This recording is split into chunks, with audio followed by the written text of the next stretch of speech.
Hello? Is anyone there? Maybe I was left here for a reason? After all, the idea she was left here for a reason indicates someone or something will eventually return for her. Doesn't it? Unless, of course, you were left out here to die. Perhaps that's the reason. The thought hits Chloe hard. It takes the wind from her sails and knocks her back down on her knees, defeated. Hey guys, it's Gabriella and welcome back to another episode of Hooked, the Watcher Book 2. I am so excited for this. If you didn't see The Watcher Book 1, it's in that playlist and you have to go watch those first before you can watch this. I am so excited. It says, the Watcher is gone. Now Chloe's in the hands of the Snatcher, but there's more to the story that meets the eye. Oh my goodness. Okay, before we get started, if you guys aren't following me on social media, you should be. Twitter is for Kids Gaming and Gabriella SKORYS. Same thing over on Instagram. I think it's gonna be over there. And you guys follow me on Snapchat. All right, let's go. Guys, I don't know if I can handle these because these are so, oh my gosh, okay. Whew. Chloe woke to find herself lying awkwardly on the ground, engulfed by chill and darkness. Not the lonely dark of the moonless night, mind you, or the solitude one experienced whilst hiding in a bedroom closet, or even the dark gloom that exists in the furthest corner of a windowless basement. No, Chloe awoke to find herself utterly consumed by blackness. Oh my gosh! A darkness so through it fell to her as if life itself had gone from the world. Fearing so much as to sit up without knowing her surroundings, Chloe quietly clears her throat in preparation of asking a question. The tiny noise escapes her body, is instantly swallowed up by the night. As she recognizes that the depths of the blackness in this place is matched only by the weight of the accompanying silence, she clears her throat again and asks, "Hello? Is anyone there?" The tremor of Chloe's voice excites the unseen things gathered all around her. Thousands of them come to sniff out the little girl they've heard so much about. What the heck? Now, were Chloe's eyes capable of penetrating the dusky murk enveloping her, she would find herself the center of the most unwanted attention. Fortunately for her, human eyes are really inferior in this regard. As such, the lurid mingerings of monsters lurking in the bleakness about Chloe remain unperceived. For the moment anyway. That's not to say she's incapable of recognizing their presence. She would know that they are there if she knew which of her senses to rely on. But she doesn't. Oh, that's so creepy! For a while, those gruesome beings blend quite easily into shadows and night. There is little they can do to mask the pungent odor they give off. In fact, Chloe's nostrils are presently filled with their scent. Only, she doesn't know it is their scent. You see, the dark place of the world. So the Snatcher did get hurt! And the dark things of the world share a common trait. Namely, an almost putrid, musty smell, which is not at all unlike a mixture of wet leaves on dampened earth, rotting logs and decaying vegetation. These are the images that flash through Chloe's mind, not those of hideous monsters and ravenous beasts. So their presence remains a secret for now. With no other course of action left to her, Chloe dares to sit up and inhale deeply of the heavy air around her. This time, however, the noise emanating from within her seems to echo without for an eternity, as if bouncing off 1,000 distant mountains. Or is this perceived echo merely the sound of 1,000 creatures around her drawing in their own breath? Their first sense she begins to stir. Chloe can't possibly know.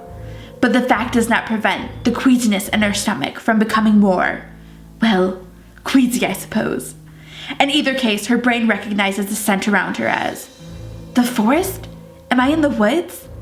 Her words fall on deaf ears, though the eyes continue to stare, large with cavernous black pupils that suck in every stray photon, enabling the things that go bump in the night and gaze upon Chloe with perfect clarity.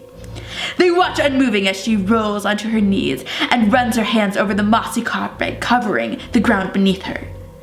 They feel the ripples in the air as she shivers against the bone-chilling dampness they find so comforting. And most assuredly, they smell her fear as she fumbles about in the perpetual event-tide that exists here. It's what they feed on, what they exist for. So what is happening to terrify? Is this where her sister is? Like the Snatcher just took her to like this place? It's like What is it? It's why so many have come. To taste of her fear. If permitted, there isn't one among them who wouldn't be on her in an instant, snapping and snarling, biting and scratching, until Chloe was half driven mad with pain and terror. But for now, the little girl is off limits. Off menu, so to speak. Oh my gosh! So they simply gaze with fascination as her warm breaths crossed her lips, condescending into tiny clouds that spiral and swirl playfully. And they follow with their eyes as Chloe scurries about on all fours, scrapping about in the pitch, until her fingers stumble onto something tiny growing up from the spongy turf. It is something familiar to her. A mushroom? I am in the woods! She says it with certainty, mildly comforted by her discovery. Getting to her feet, Chloe extends her arms. She moves cautiously about in ever-widening circles, surveying the area around her until... Darn it! The root protruding from the ground next to her, the root over which she just tripped and fell, is as thick as her thigh. A giant bark-covered elbow put here to make her look the fool, apparently. Only, there's no one here to look foolish in front of. Is there? She asks the darkness.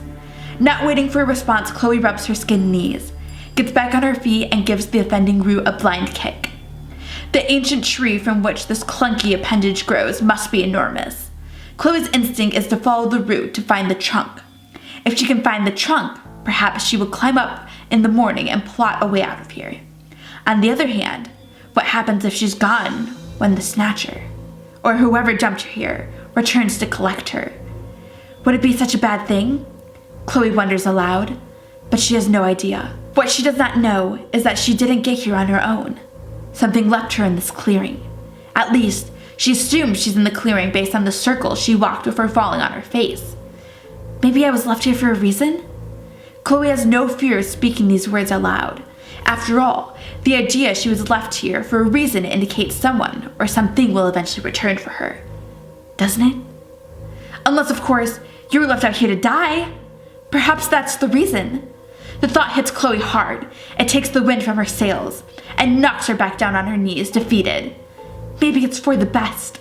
Maybe it's better if I die out here. She whispers these words to herself, and then comes to tears finally. For as strong and brave and intrepid as Chloe appears to be, she is still, after all, a young girl who lost both her parents and apparently her sister, of whom was murdered by the other. Yes, Chloe is tired of being brave. She pulls her knees up to her chin, hugs her legs tightly, and lets the tears flow. And that's when she hears it. Without question, she heard something this time. Faint and muffled, but unmistakable. Someone out there snickered. It was deep and it was guttural. And it was likely not even human, but there's no denying it was a snicker. Somehow, somewhere out there, someone or something was laughing at her pain. What? What the heck? Okay, so where is Chloe? Like, what the heck? I am so confused. Like, I don't even understand why. I have no idea what's happening or like why the snatcher checker, or we're actually gonna see the snatcher, but we know that she is alive. I think maybe she's already dead in this other world. I have no idea, but I want to find out what's gonna happen. So make sure you guys give this video a big thumbs up if you want me to continue with The Watcher Book 2. Make sure you subscribe so you don't miss a thing. If you want to check out some of the other hooked videos we've done, they're in that playlist right over there. So I guess we'll see what happens. I have no idea. It's just gonna be able to make it out or find her sister in this world. So many questions. All right, I will see you guys later.